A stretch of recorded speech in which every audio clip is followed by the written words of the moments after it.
Bayangkan ini, sebuah pesan yang Anda kirim kepada seorang teman dalam ruang privat, misalnya lewat WA, DM, atau Messenger. Pesan yang sangat emosional, terlihat kasar, tapi jujur.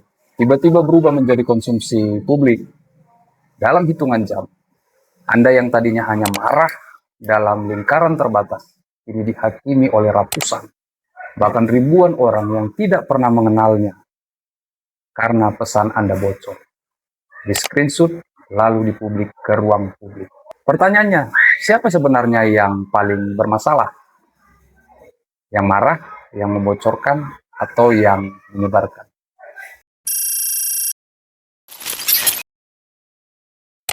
Kita hidup ketika batas antara ruang privat dan publik semakin kabur. Teknologi memberikan kekuatan untuk merekam, menyimpan, dan menyebarkan apa saja.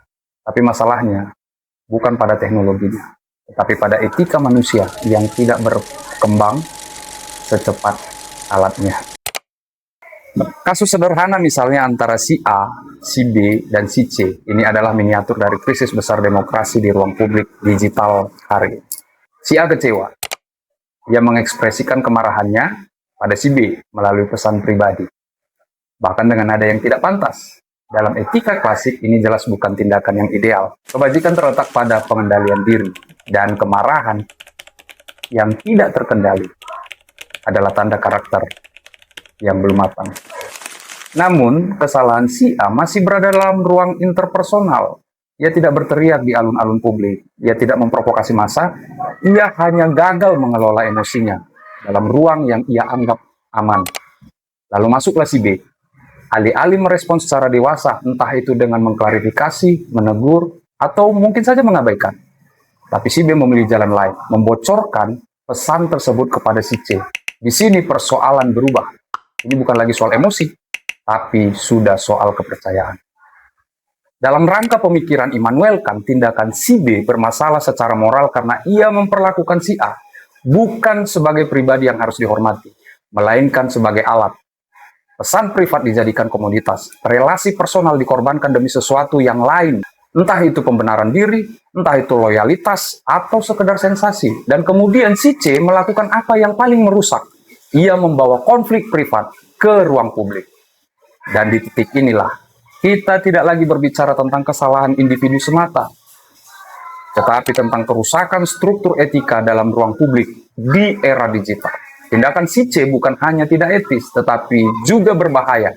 Ia mengubah percakapan menjadi propaganda, emosi menjadi amunisi, dan manusia menjadi target. Jurgen Habermas pernah membayangkan sebuah ruang publik sebagai tempat di mana warga berdiskusi secara rasional dan setara. Tapi yang terjadi hari ini justru sebaliknya. Ruang publik kita dipenuhi oleh potongan-potongan konteks, emosi yang mentah, dan penghakiman yang instan.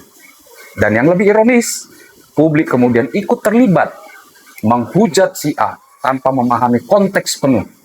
Inilah yang oleh banyak pengamat disebut sebagai mob justice digital. Mengadili tanpa hakim, tanpa proses, tanpa belas kasihan. Padahal jika kita jujur, kesalahan si A meskipun nyata, ia marah, ia emosi, tidak pernah dimaksudkan untuk menjadi tontonan publik. Hukuman sosial yang ia terima jauh melampaui kesalahannya. Ini bukan lagi keadilan, ini adalah ekses. Karena telah melampaui batas dari urusan privat menjadi urusan publik. Nah, dalam refleksi yang lebih dalam, kita bisa melihat apa yang pernah diingatkan oleh Hannah Arendt sebagai banality of evil. Yaitu kejahatan tidak selalu lahir dari niat jahat yang besar, tapi dari tindakan biasa yang dilakukan tanpa berpikir.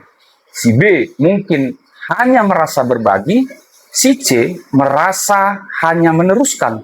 Tapi dari hanya itulah reputasi seseorang bisa hancur. Demokrasi di era digital ini seharusnya memperluas partisipasi, bukan mempercepat penghakiman. Dia seharusnya memperkaya diskursus, bukan memperdangkalnya menjadi sekedar reaksi emosional. Pertama, kita perlu mengembalikan sakralitas ruang privat. Tidak semua yang bisa di-screenshot layak untuk disebarkan. Kepercayaan adalah fondasi relasi. Dan sekali rusak, ia sulit untuk dipulihkan. Yang kedua, kita perlu membangun etika komunikasi yang lebih dewasa. Marah itu manusiawi, tapi cara kita mengekspresikannya menentukan kualitas kita sebagai manusia. Dan yang ketiga, kita harus belajar menahan diri di ruang publik. Tidak semua informasi menuntut respon. Tidak semua kesalahan orang lain membutuhkan penghakiman kita. Pada akhirnya, pertanyaan yang paling penting bukanlah siapa yang salah, tetapi kita mau menjadi masyarakat seperti apa di era digital ini. Jika setiap pesan pribadi bisa menjadi senjata publik, maka tidak ada lagi ruang aman untuk menjadi manusia yang jujur, yang lengkap dengan emosi, kelemahan, dan proses belajar. Dan ketika ruang aman itu hilang, yang tersisa hanyalah puing-puing yang bernama kepura-puraan. Hidup yang kita jalani, yang dipenuhi oleh kepura-puraan bukanlah kehidupan yang sehat, melainkan panggung besar yang bernama kemunafikan, di mana setiap orang takut dan tidak lagi menjadi diri sendiri. Oke, terima kasih sudah menonton video ini. Dukung konten ini dengan subscribe, like jika suka, bagikan jika bermanfaat, dan tinggalkan komentar untuk diskusi lanjutan. Stay safe and see you.